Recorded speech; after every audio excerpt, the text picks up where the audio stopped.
Subo kayo pamalandungon guys nga nakita na ang duha kalawas sa magtiayon nga senior citizen nga si Tatay Eli ug si Nanay Telma kaganinang buntag kung diin sila natabunan sa landslide dito sa sitio Kipulot, Palakapaw, Quezon, Bukidnon niadtong Oktubre 18, 2025. Hello guys, subo kaayo palandungon no nga nakita na gyud ang patayng lawas sa duha ka senior citizen nga gipangita 5 na kaadlaw ang nakalabay gikan sa maong insidente kung diin nalamon sila sa yuta. Diin nagsakay sila no sa ilahang baubao. Guys, pauli na unta sila apan walay swerte tungod kay paglabay nila sa dalan natunong gyud pud nga gilamon sila sa yuta.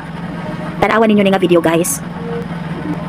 Matud pa no sa balita, sa niagi pud nga tuig, exactly isa ka tuig no, ni adtong Oktubre 15, 2024. Kini pud kuno sila nga pamilya, survivor ni si Tatay Eli ug si Nanay Telma no. Tungod po daw kuno sa landslide no sa ilahang Pinoy-anan didto sa Kitaw-Taw, Bukidnon. Unfortunately na ay tulo nila ka membro sa pamilya kuno ang naapil or nasawi tungod sa maong trahedya.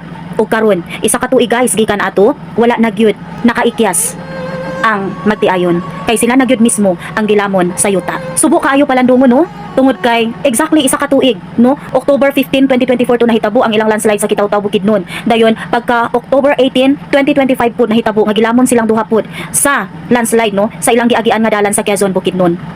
Unsa man ni kaha, mao ba ni ang gitawag nila og final destination?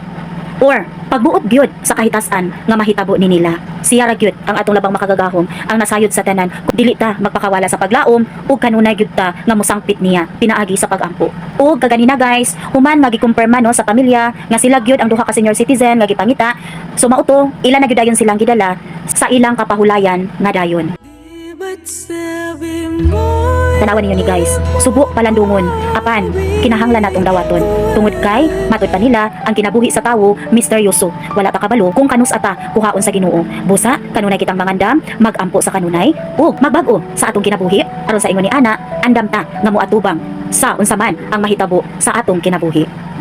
Condolences sa pamilya sa mga biktima.